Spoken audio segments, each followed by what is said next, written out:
کبھی سوچا ہے کہ پرانی پیشگوئیاں آج بھی ہماری دنیا پر کیسے اثر انداز ہو سکتی ہیں؟ یہ تجزیہ آخر الزمان کے بارے میں ایک بہت ہی خاص مذہبی اور تاریخی نقطۂ نظر پر روشنی ڈالتا ہے، جس میں یہ دعویٰ کیا گیا ہے کہ عالمی واقعات کی تقدیر ایک طرح سے پہلے سے لکھی جا چکی ہے۔ اچھا، تو اس ساری بحث کی بنیاد ہے ایک حدیث جس میں خراسان یعنی مشرق سے سیاہ جھنڈوں والی ایک فوج کے ابھرنے کی پیشگوئی کی گئی ہے۔ یہ وہ فوج ہوگی جو عالمی واقعات کا رخ موڑ دے گی، اور یہی وہ مرکزی نقطہ ہے جس پر یہ پورا نظریہ کھڑا ہے۔ تو اس پیشگوئی کو سمجھنے کے لیے سب سے پہلا سوال یہ اٹھتا ہے کہ آخر یہ خراسان ہے کہاں؟ ماخذ کی تشریح کے مطابق یہ قدیم علاقہ آج دنیا کے نقشے پر کس جگہ موجود ہے؟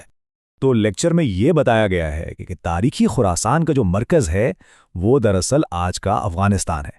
یہیں سے پیشگوئی کا آغاز ہوتا ہے، لیکن اس کا اثر صرف یہیں تک محدود نہیں بلکہ آس پاس کے ممالک تک بھی پھیلتا ہے۔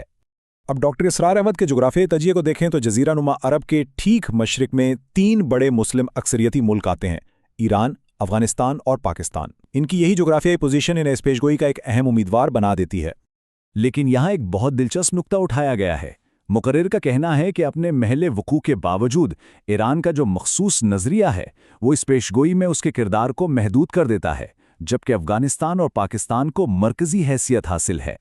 یہاں سے بات آگے بڑھتی ہے اور لیکچر کا پورا فوکس پاکستان پر آ جاتا ہے، اور یہاں تاریخی واقعات کو صرف اتفاق نہیں سمجھا جاتا بلکہ انہیں ایک خاص خدائی مقصد کی طرف نشانات کے طور پر پیش کیا گیا ہے۔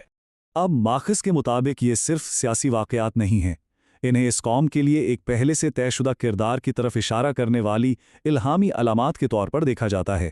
اس نظریے کو اور پختہ کرنے کے لیے شاعر مشرق علامہ اقبال کے ایک شعر کا حوالہ دیا جاتا ہے۔ ان کی دور دراز وادی کی تشریح وادی سندھ کے طور پر کی گئی ہے، یعنی پاکستان اور مشرقی افغانستان کا علاقہ، اور اس طرح اسے براہ راست اس پیشگوئی سے جوڑ دیا جاتا ہے۔ چلیں اب ذرا اس تاریخی پس منظر کو دیکھتے ہیں جو لیکچر میں پیش کیا گیا ہے، اور یہ کس طرح ہزاروں سال پر محیط ایک تنازع کا خاکہ پیش کرتا ہے۔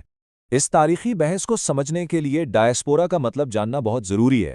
لیکچر کے مطابق یہ یہودی قوم کے لیے تقریباً 1900 سال تک چلنے والی جلا وطنی کا دور تھا، جو ایک بہت لمبے تنازع کا نقطۂ آغاز بنا۔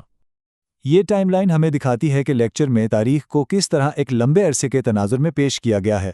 اس میں رومیوں، عیسائیوں، یہودیوں اور مسلمانوں کے درمیان صدیوں پر پھیلے تعلقات کو ایک خاص ترتیب دی گئی ہے۔ اس کے بعد ماخذ ایک بہت بڑا دعویٰ کرتا ہے کہ تاریخ میں جو بڑے بڑے مذہبی اختلافات پیدا ہوئے ہیں وہ اصل میں جان بوجھ کر باہر سے کروائے گئے تھے۔ تو لیکچر میں ایک بہت ہی خاص اور متنازع نظریہ پیش کیا جاتا ہے۔ اس کے مطابق مسلمانوں کے درمیان جو بنیادی اختلاف پیدا ہوا اس کی جڑیں ایک شخص کی مبینہ تخریبی کارروائیوں میں ہیں۔ اور بات یہیں ختم نہیں ہوتی۔ اسی طرح کا ایک اور دعویٰ کیا جاتا ہے کہ مغربی عیسائیت میں جو بڑی تقسیم ہوئی وہ بھی دراصل مسلم اسپین سے شروع ہونے والے ایک بیرونی اثر و رسوخ کا نتیجہ تھی۔ یہ ساری باتیں مل کر ہمیں واقعات کے ایک آخری سلسلے کی طرف لے جاتی ہیں، جس سے لیکچر میں تاریخ اور پیشگوئی دونوں کا عروج کہا گیا ہے۔ تو آخر میں سارے دھاگے جغرافیہ، تاریخ اور پیشگوئیاں مل کر ایک بڑی تصویر بناتے ہیں۔ خراسان سے اٹھنے والی فوج سے لے کر عالمی امن کے قیام تک ہر واقعہ اس نظریے کے مطابق ایک دوسرے سے جڑا ہوا ہے۔ تو آخر میں یہ تجزیہ ہمیں دکھاتا ہے کہ کیسے ایک پیشگوئی اور تاریخ کی ایک خاص تشریح مل کر کسی قوم کے لیے ایک بہت بڑا بیانیہ بنا سکتی ہے، اور یہ ہمیں یہ سوچنے پر مجبور کرتا ہے کہ ماضی کی کہانیاں ہمارے حال اور مستقبل کے تصورات کو آج بھی کس طرح تشکیل دیتی ہیں۔